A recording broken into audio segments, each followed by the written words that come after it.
मुख्यमंत्री देवेंद्र फडणवीसांचा कसबडे कुटुंबासोबत व्हिडिओ कॉलद्वारे संवाद. वैष्णवी हगवणे प्रकरणामध्ये आरोपींना सोडणार नाही, तुम्ही मागाल तो वकील देऊ, मुख्यमंत्र्यांचं आश्वासन. उपमुख्यमंत्री अजित पवारांनी पुण्यामध्ये कसबडे कुटुंबियांची भेट घेतली. हे प्रकरण फास्ट ट्रॅक कोर्टामध्ये चालू. उपमुख्यमंत्री अजित पवारांचं कसबडे कुटुंबाला आश्वासन. राजेंद्र हगवणे आणि सुशील हगवणेला 28 तारखेपर्यंत पोलीस कोठडी. शिवाजीनगर कोर्टानं सुनावली पोलीस कोठडी. वैष्णवी हगवणे मृत्यू प्रकरणामध्ये सासरा राजेंद्र हगवणे आणि वैष्णवीचा दीर सुशील हगवणेला अटक. वैष्णवी हगवणेला पती शशांकनं पाईपनं मारहाण केल्याचं समोर. आत्महत्या प्रकरणामध्ये पोलिसांकडून आणखीन एका कलमाची वाढ. पाईपनं मारहाण केल्यानं 118(2) हे कलम प्रकरणामध्ये वाढवलं. अटकेनंतरही राजेंद्र हगवणेचा उद्दामपणा कायम. हगवणेला पश्चाताप नाहीच. सुनेच्या आत्महत्येनंतर पश्चाताप होतो का? पत्रकारांच्या प्रश्नावर हगवणेनं नकारार्थी मान हलवली. अटकेआधीची राजेंद्र हगवणेची सीसीटीव्ही दृश्य समोर. मित्रांसोबत हॉटेलमध्ये जेवताना सीसीटीव्ही कॅमेऱ्यामध्ये कैद. सीसीटीव्हीच्या आधारे पोलीस हगवणेपर्यंत पोहोचू शकल्याची माहिती. निलेश चव्हाणनेही स्वतःच्या पत्नीचा छळ केल्याचं समोर. स्पाय कॅमेऱ्यानं पत्नीचे आक्षेपार्ह व्हिडिओ काढल्याचा आरोप. 2019ला गुन्हा दाखल. तर वैष्णवी हगवणे मृत्यू प्रकरणामध्ये निलेश चव्हाणवरही गुन्हा दाखल. राजेंद्र हगवणेच्या घरामध्ये 3 बंदूक परवाने असल्याची माहिती. तर गुन्हा दाखल असूनही निलेश चव्हाणकडेही बंदुकीचा परवाना असल्याची माहिती. राजेंद्र हगवणे आणि सुशील हगवणेनं वापरलेली थार गाडी जप्त. पिंपरी चिंचवड पोलिसांनी थार गाडी जप्त केली. याच थार गाडीनं राजेंद्र हगवणेनं विविध ठिकाणी प्रवास केला. वैष्णवी हगवणे मृत्यू प्रकरणामध्ये आतापर्यंत 12 जणांच्या साक्ष नोंदवल्या. वैष्णवीला नवरा शशांकनं मारहाण केलेला पाईप जप्त. मारहाणीमुळे प्रकरणामध्ये आणखीन एका कलमाची वाढ. उद्धव ठाकरेंची कसबडे कुटुंबियांना फोन करत विचारपूस. आम्ही तुमच्या सोबत आहोत. वैष्णवीच्या मृत्यूनंतर उद्धव ठाकरेंचा कुटुंबियांना धीर. 22 जूनपासून सुप्रिया सुळे राज्यामध्ये लढा उभारणार. हुंडामुक्त महाराष्ट्र आणि हिंसामुक्त कुटुंबाचं उद्दिष्ट. हीच वैष्णवीला खरी श्रद्धांजली ठरेल. सुप्रिया सुळेंची प्रतिक्रिया. हगवणे प्रकरणामध्ये माझा काहीही संबंध नाही. काही जण विनाकारण बदनाम करतायत. अजित पवारांची प्रतिक्रिया. वैष्णवीनं मला थोडी जरी तक्रार केली असती तरी दखल घेतली असती. दादांचं वक्तव्य.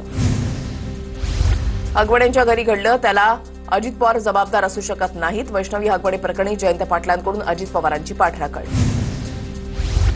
क्रूर कर्म हरामखोरांना फाशी द्या. चित्रा वाघ यांची मुख्यमंत्री फडणवीसांकडे मागणी. राजेंद्र हगवणे सुशील हगवणेच्या अटकेनंतर चित्रा वाघ यांची मागणी.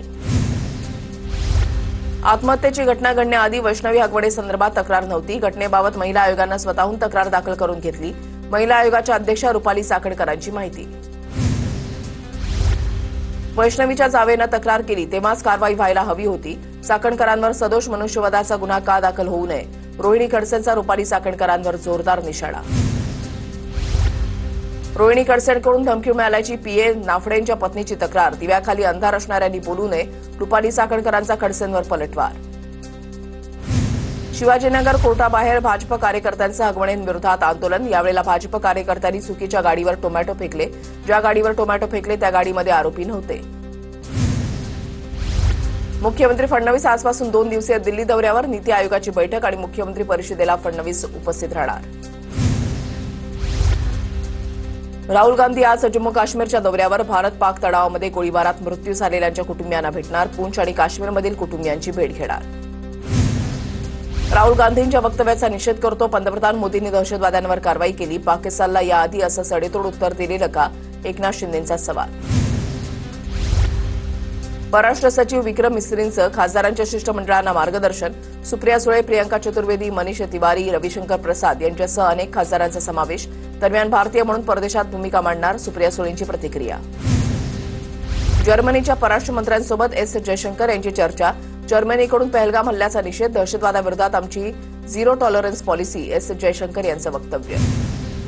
पाकच्या विमानांसाठी भारताचं हवाई क्षेत्र 23 जूनपर्यंत बंद. पाकिस्तानसाठी हवाई क्षेत्र बंद ठेवण्याचा भारताचा निर्णय. पाकिस्तानविरोधात भारताची आणखीन एक कारवाई. अमेरिकेकडून युरोपियन युनियनला 50% टॅरिफ लागू. अमेरिकेचे राष्ट्राध्यक्ष डोनाल्ड ट्रम्प यांची घोषणा. 1 जूनपासून युरोपियन युनियनला 50% टॅरिफ लागू. एनआयएकडून लॉरेन्स बिश्नोई गँगच्या सदस्याला अटक. बिश्नोई गँगला बोगस पासपोर्ट पुरवणाऱ्या राहुल सरकारला अटक. स्थानिक स्वराज्य संस्था जिंकायच्या आहेत. फडणवीसांच्या नेत्यांना सूचना. जिथे निवडणुका जिंकाल तिथे भरघोस निधी दिला जाईल. फडणवीसांचं वक्तव्य. भरघोस निधी दिला जाईल म्हणणं प्रलोभन आहे. लोकसंख्येच्या गणितावर निधी दिला पाहिजे. अंबादास दानवेंची फडणवीसांच्या वक्तव्यावर टीका. मुंबईत पालिका निवडणुकीसाठी भाजप मिशन 150 राबवणार. देशाचा आर्थिक केंद्रबिंदू ताब्यात घेण्याचा भाजपचा प्रयत्न. बीएमसी निवडणुकीमध्ये 227 पैकी 100 जागांवर शिवसेनेचा दावा. माजी नगरसेवकांना सज्ज राहण्याच्या शिंदेंच्या सूचना. शिवसेनेकडून 70-75 संभाव्य उमेदवारांची तयारी. सूत्रांची माहिती. 6 जूनचा शिवराज्याभिषेक सोहळा बंद केला पाहिजे. तिथीप्रमाणे सोहळा झाला पाहिजे. संभाजी भिडेंचं वक्तव्य. भिडेंनी मत मांडलं पण सरकारची भूमिका स्पष्टच आहे. सरकारने यापूर्वी निर्णय घेतलाय. चंद्रशेखर बावनकुळेंची प्रतिक्रिया. माफी मागा अन्यथा तुमच्या तोंडाला काळं फासणार. मराठा क्रांती मोर्चाचा संभाजी भिडेंना इशारा. भिडेंना वेड्यांच्या रुग्णालयामध्ये दाखल करा. मराठा क्रांती मोर्चाची सरकारकडे विनंती. छत्रपती संभाजीनगरमधील घटनेप्रकरणी कारवाई करू. फडणवीसांची प्रतिक्रिया. तर राजरोसपणे महाराष्ट्रामध्ये लूट सुरू. जयंत पाटलांची टीका. इंदापुरात अजित पवारांच्या राष्ट्रवादीच्या अध्यक्षावर गुन्हा दाखल. गोळीबार आणि महिलेची छेड काढल्याप्रकरणी शैलेश पवारवर गुन्हा दाखल. अजित पवारांनी पक्षामध्ये घेताना लोकांना तपासून घ्यावं. गुलाबराव पाटलांचा अजित पवारांना सल्ला. जळगावातील काहींचा दादांच्या पक्षामध्ये प्रवेश. काही दिवसांनी त्यांची प्रकरणं बाहेर पडतील. गुलाबराव पाटलांचं वक्तव्य. मंत्री छगन भुजबळांनी अन्न आणि नागरी पुरवठा मंत्रिपदाचा पदभार स्वीकारला. धनंजय मुंडेंकडे असलेलं अन्न आणि नागरी पुरवठा खातं आता भुजबळांकडे. लाडकी बहीण योजनेमुळे 40-50 हजार कोटींचा खर्च वाढलाय. शिवभोजन थाळी बंद होऊ न देण्यासाठी सीएमना पत्र लिहिलं होतं. छगन भुजबळांची प्रतिक्रिया. शिंदेंच्या शिवसेनेकडून लाडकी बहीण योजनेचं श्रेय घेण्याचा प्रयत्न. एकनाथ शिंदेच लाडकी बहीण योजनेचे शिल्पकार. शिंदेंनी घोषणा केल्यानंतर 2 महिन्यातच योजनेची अंमलबजावणी. संजय निरुपम यांचा दावा. कुलाबामधील ठाकरेंच्या शिवसेनेच्या माजी नगरसेवकांचा शिंदेंच्या सेनेमध्ये प्रवेश. नाशिकमधील ठाकरेंच्या सेनेचे नरेंद्र दराडे यांचाही पक्षप्रवेश. शिंदेंच्या उपस्थितीमध्ये मुंबईमध्ये पक्षप्रवेश संपन्न. विक्रोळीमधल्या सूर्यानगरची माजी नगरसेविका राजराजेश्वरी रेडकर यांचा शिंदेंच्या शिवसेनेमध्ये प्रवेश. मात्र यानंतर ठाकरे गटाच्या स्थानिक कार्यकर्त्यांनी फटाके फोडत आनंद साजरा केला. मुंबईबद्दल प्रेम नसणाऱ्यांकडे आतापर्यंत मुंबई पालिका होती. समाधान सरवणकर यांची ठाकरेंच्या शिवसेनेवर टीका. उपमुख्यमंत्री एकनाथ शिंदेंकडून मुंबईच्या नेहरूनगर परिसरामधील नालेसफाईची पाहणी. मान्सूनपूर्व कामांचा शिंदे यांच्याकडून आढावा. अधिकाऱ्यांना महत्त्वाच्या सूचना. संदीप क्षीरसागर यांच्याकडून बीडमध्ये अजित पवारांच्या अभिनंदनाचे बॅनर. अजित पवारांनी बीड शहराला निधी दिल्यामुळे बॅनरबाजी.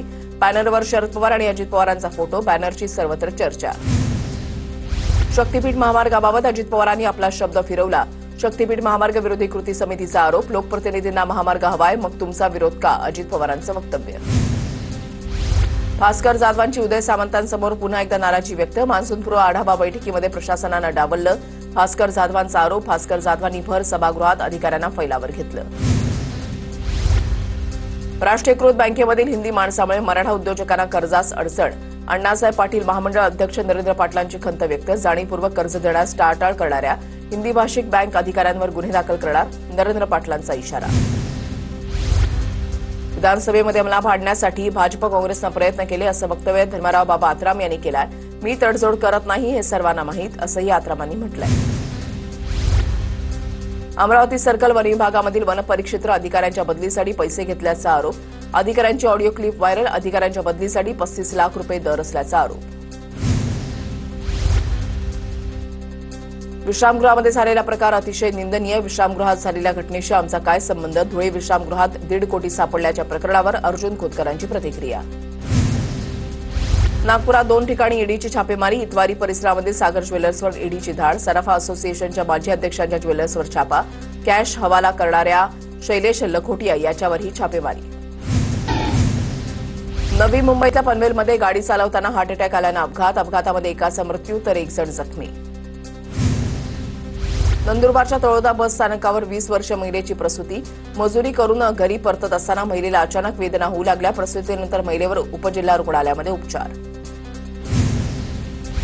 पंढरपूरच्या श्री विठ्ठल रुक्मिणी मंदिरामध्ये ड्रेस कोड लागू करण्याची वारकरी संप्रदायाची मागणी. वारकरी शिक्षण संस्थेचे अध्यक्ष हबप ज्ञानेश्वर महाराज जोगदंड यांनी मंदिर समितीला लेखी निवेदनाद्वारे केली मागणी. मुंबईमधील गेटवे ऑफ इंडियाच्या संरक्षक भिंतींना तडे. महाराष्ट्र मेरीटाईम बोर्डाकडून एक नवीन जेट्टी बांधण्याचं काम सुरू असल्यामुळे संरक्षक भिंतींना तडे केल्याचा दावा. नंदुरबार जिल्ह्यामध्ये नादुरुस्त बसेसची संख्या अधिक, पावसाळ्यामध्ये बसेसला गर्दी, प्रवाशांकडून बस दुरुस्त करण्याची मागणी. मुसळधार पावसामुळे जळगावच्या मध्यवर्ती बस स्थानकामध्ये गळती, बस स्थानकामधील स्लॅबमधून पाण्याची गळती, प्रशासनाच्या दुर्लक्षामुळे प्रवाशांना त्रास. जळगाव जिल्ह्यामध्ये बोगस खत, बियाणं विक्री तसंच दुकानामध्ये टोल फ्री क्रमांक न लावल्यास कृषी केंद्र चालकांचा परवाना रद्द होणार, जिल्हाधिकाऱ्यांचा सर्व कृषी केंद्र चालकांना इशारा.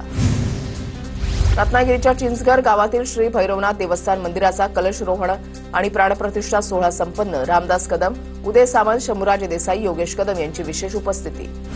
च्या पहिल्या दिवशी विद्यार्थ्यांना पाठ्यपुस्तकं मिळणार, समग्र शिक्षा अभियान अंतर्गत नंदुरबार जिल्ह्यामध्ये पाठ्यपुस्तकं पोहोचवण्यास सुरुवात. नंदुरबारच्या गोमाई नदीवरील नवीन पुलाचं काम संथ गतीनं सुरू, ग्रामस्थांचा आरोप, पावसाळ्यातही या पुलाचं काम पूर्ण होणार नाही अशी परिस्थिती.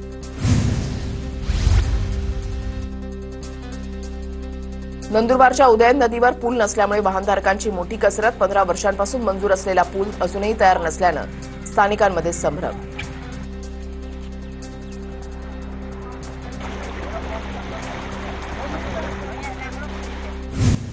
अंबरनाथमध्ये अंमली पदार्थांच्या विक्रीचा पर्दाफाश, भगतसिंग नगरमध्ये पोलिसांची छापेमारी, गांजा कोडेक्स सोल्युशन जप्त, 3 महिलांसह 2 जणांच्या विरोधात गुन्हा दाखल.